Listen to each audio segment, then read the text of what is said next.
as we're wrapping up, thank you for those inspiring remarks, David. We want to keep this Season of the Witch lecture series going on, and I quote my favorite passage. I quote my favorite passage in his book: "By taking on the bullies, the new forces of freedom begin to liberate San Francisco. Neighborhood by neighborhood, they began with the Haight-Ashbury." So there's a lot of historical things that have come out of here, one of which is, and I'll just respond to one of the previous questions, Closer to the mic. multidisciplinary education about drugs emanated from this area.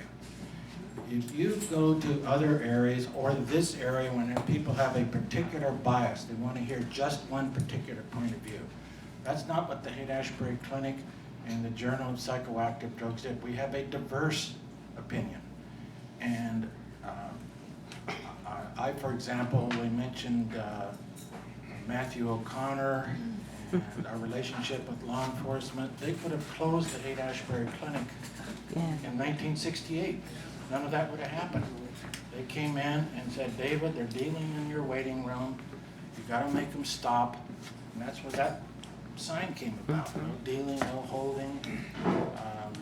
So in San Francisco, we try. We may not agree with it, but we try to hear all views, from law enforcement to lawyers. And we have to have a common vision. And David has articulated that common vision. I'm now going to turn it back over to Steve. Thank you, panelists. Yes. And Brother Michael is going to make some remarks. One remark. I'm going to say one thing. One of the things that is very important, and it was alluded to by our historian, and that is that the bands in this town made an enormous difference in the evolving of the counterculture. From Naked Lunch through Ken Kesey, right through all the way, this is where the counterculture began. And one person who was very important in this, a fellow that was alluded to, who started Halo, who was very important with Bill Graham, is Brian Rohan, who represented the bands.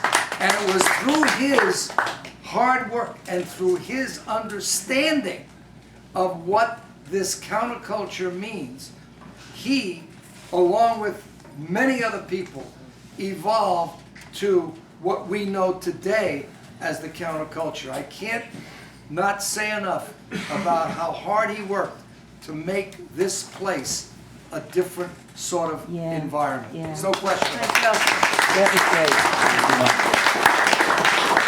So,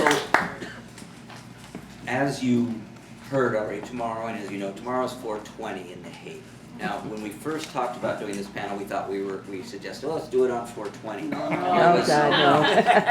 There was something of a mutiny among the bookstore staff saying, you know, we've been open on 420 before, we're going to close early. If you are part of this neighborhood, you will understand why. It is not the human being that happened in 1967. It's a different scene and a different vibe.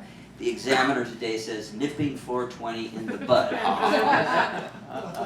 So the scene and the entire culture is changing around this. There's both good and bad. If you look at the cover of our Journal of Psychiatric Drugs, the pot issue, the shadow of the caduceus there, which is the medical signal, is the dollar sign. So the concern that many of us have who support legalization is that the shadow of capitalism, profit, is what threatens the good side of legalization here. So we don't, the reason I was mentioning the bookstore, we don't want to keep them all. We're up against a curfew here. So what I'm going to say is if you have a question for one of the panelists, please feel free to come up. Please do buy books. And please, most of all, thank everybody here who came to speak tonight.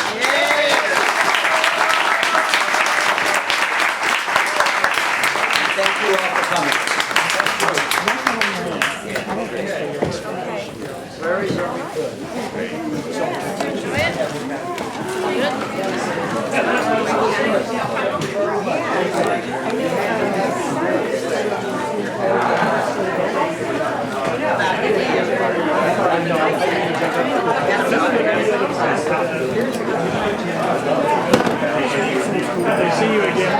Hey.